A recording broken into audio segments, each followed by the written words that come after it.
Ito na naman si Boy Kalakal. October 4.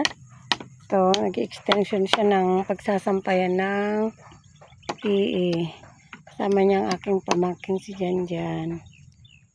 Kasama din yung aming mga alaga. Yung dalawang tuta na aming napulot, yun na po sila. Kano! Yung aking alaga. Ayun na po siya. Ayan, yan yung baby ko noon. Yan na. Big boy na siya ngayon. Kasi siya nagbabantay dito. Ayan. Yan na po yung aming kalakal na may bitin-bitin na namin. Meron pang labahin. Guys. Meron pa doon, guys. At saka meron pa rin doon mga kulot. Kalat-kalat.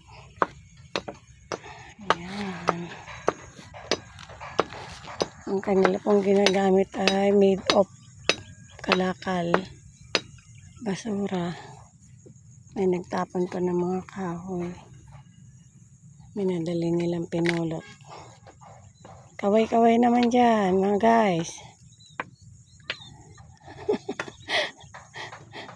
Pogi pa rin kahit na siya umitim at pagod.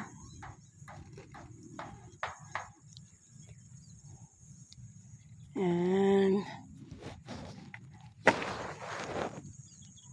Yan guys. Later on.